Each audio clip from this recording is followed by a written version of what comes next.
बच्चों, आज हम अपठित गद्यांश, अपठित बोध या अनसीन पैसेज के बारे में पढ़ेंगे कि अपठित गद्यांश या अपठित बोध या अनसीन पैसेज किसे कहते हैं। इसके अंतर्गत पूछे जाने वाले प्रश्नों का जो उत्तर है वह किस प्रकार दिया जाना चाहिए, किन किन बातों का ध्यान देना चाहिए और अपठित गद्यांश का क्या महत्व है। अपठित गद्यांश, जैसा कि दिखने से ही लग रहा है कि अपठित का मतलब होता है जो पहले कभी ना पढ़ा गया हो। गद्यांश का मतलब गद्यांशी, कि एक ऐसा गद्यांश जिसे हमने पहले कभी ना पढ़ा हो उसे हम अपठित गद्यांश कहते हैं। ऐसे गद्यांश को पढ़कर उससे संबंधित प्रश्नों के उत्तर देने होते हैं। इसके लिए चाहिए कि हम दिए गए गद्यांश को पहले ध्यानपूर्वक पढ़ें, फिर उसके नीचे दिए गए प्रश्नों को पढ़ें, फिर प्रश्नों के उत्तर उस गद्यांश में से खोजें। हमें ध्यान रखना चाहिए कि उत्तर वही हों जो कि अपठित गद्यांश में दिए गए हों। अपनी ओर से दिए गए उत्तर गलत माने जाते हैं। तो अब हम पहले इसे समझ लेते हैं कि हमें किन किन बातों का ध्यान रखना चाहिए। पहली बात तो अपठित गद्यांश को हमने पहले कभी नहीं पढ़ा होता। दूसरी बात कि अपठित गद्यांश से जो प्रश्न पूछे जाते हैं हमें उन्हीं प्रश्नों के उत्तर लिखने होते हैं। इसलिए यह आवश्यक है, यह जरूरी है कि हमें गद्यांश को ध्यानपूर्वक पढ़ना चाहिए। फिर जो प्रश्न पूछे जाते हैं उन प्रश्नों को पढ़ना चाहिए और फिर प्रश्नों के उत्तर हमें उसी गद्यांश में से ढूंढने चाहिए, खोजने चाहिए। और इसके अंतर्गत हमें इस बात का ध्यान रखना चाहिए कि उत्तर वही हों जो कि अपठित गद्यांश में दिए गए हों। कभी भी हमें प्रश्न का उत्तर अपनी तरफ से, अपनी ओर से नहीं लिखना चाहिए, क्योंकि अगर हम अपनी तरफ से उत्तर लिखते हैं तो वो हमेशा गलत माना जाता है। तो पहली बात, गद्यांश को कम से कम हमें 2 से 3 बार पढ़ना चाहिए। फिर हमें प्रश्नों का अध्ययन करना चाहिए कि प्रश्न में पूछा क्या गया है। फिर उसके बाद हमें प्रश्नों के उत्तर उस गद्यांश में ढूंढने चाहिए, खोजने चाहिए। फिर उसके बाद एक और बात ध्यान रखने योग्य है कि हमें प्रश्नों के उत्तर उसी गद्यांश में से ही लिखने चाहिए, अपनी तरफ से कोई भी उत्तर नहीं देना चाहिए। अब अभ्यास के लिए हमारी पुस्तक में कुछ अपठित गद्यांश दिए गए, उनके प्रश्नोत्तर भी दिए गए हैं। अब हम देखते हैं कि किस तरीके से उसका उत्तर लिखा जाता है और किस तरीके से उसके हम अध्ययन को करते हैं।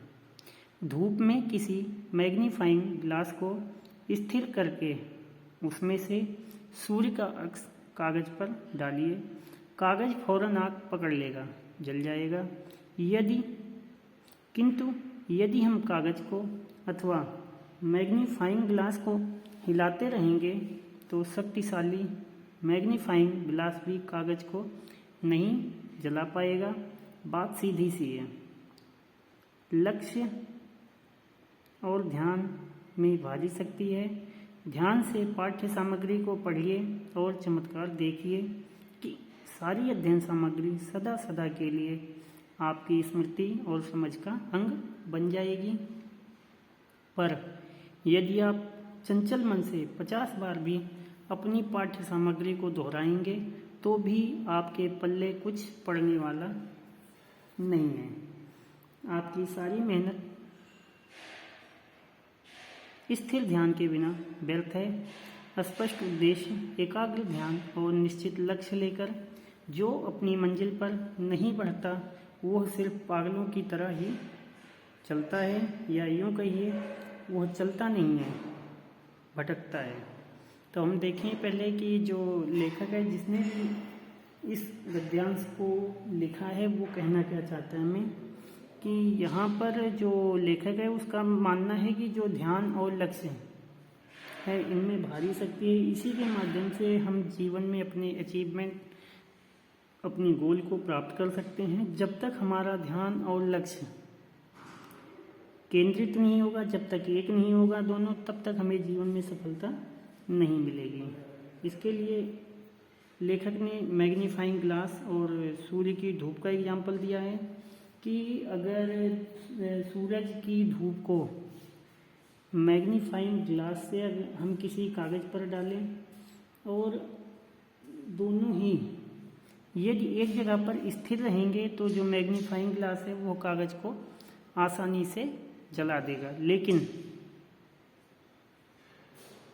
ठीक उसी के विपरीत यदि हम मैग्नीफाइंग ग्लास या कागज़ के टुकड़े को निरंतर हिलाते रहेंगे, इधर उधर करते रहेंगे, तो वही मैग्नीफाइंग ग्लास उस कागज़ के टुकड़े को जलाने में समर्थ नहीं होगा।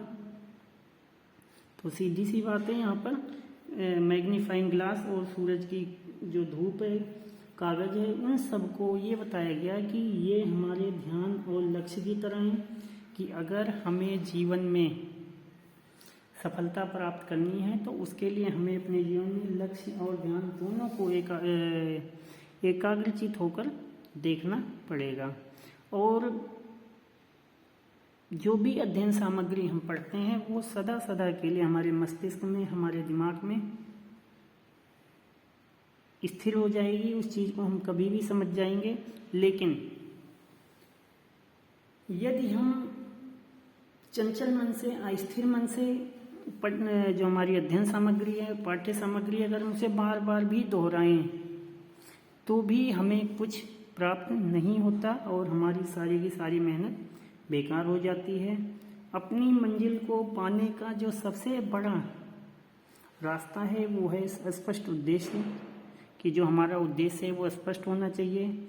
एकाग्र ध्यान, की ध्यान जब हम देते हैं तो हमारा एकाग्रचित होकर होना चाहिए और निश्चित लक्ष्य, और हमारा जो लक्ष्य है, जो हमारा उद्देश्य है, टारगेट है, गोल है, वो हमारा निश्चित होना चाहिए। क्योंकि अगर वो अनिश्चित होगा तो हमें जीवन में सफलता नहीं मिलेगी। यही वजह है कि कभी कभी इंसान निरंतर मेहनत करता है, उसके बावजूद भी उसे जीवन में सफलता नहीं मिलती है।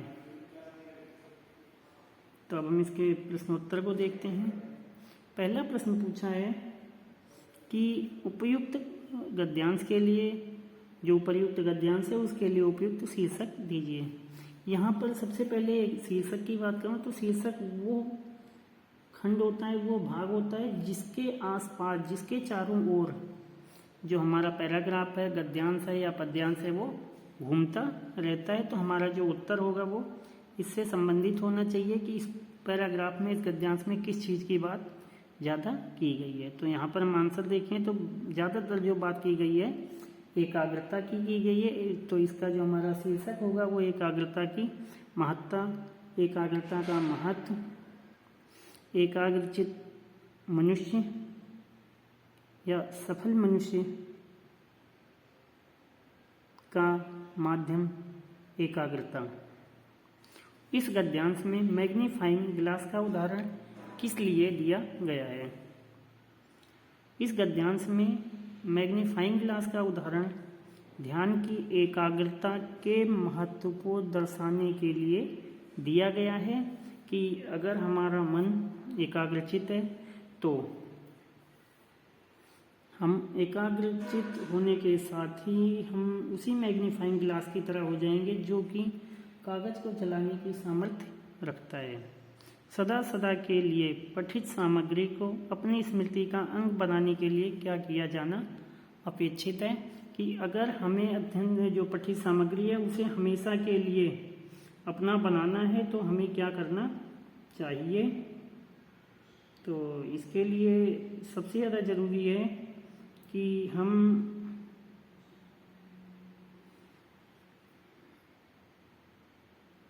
जो भी पढ़ें बड़े ध्यान से पढ़ें, एकाग्रचित होकर पढ़ें, अपने ध्यान को केंद्रित करके पढ़ें। इस गद्यांश के अनुसार चलता कौन है तथा भटकता कौन है? इस गद्यांश के अनुसार चलता वही व्यक्ति है जो सही अर्थों में, सही मायनों में ध्यान से और एकाग्रचित होकर अपना काम करता है।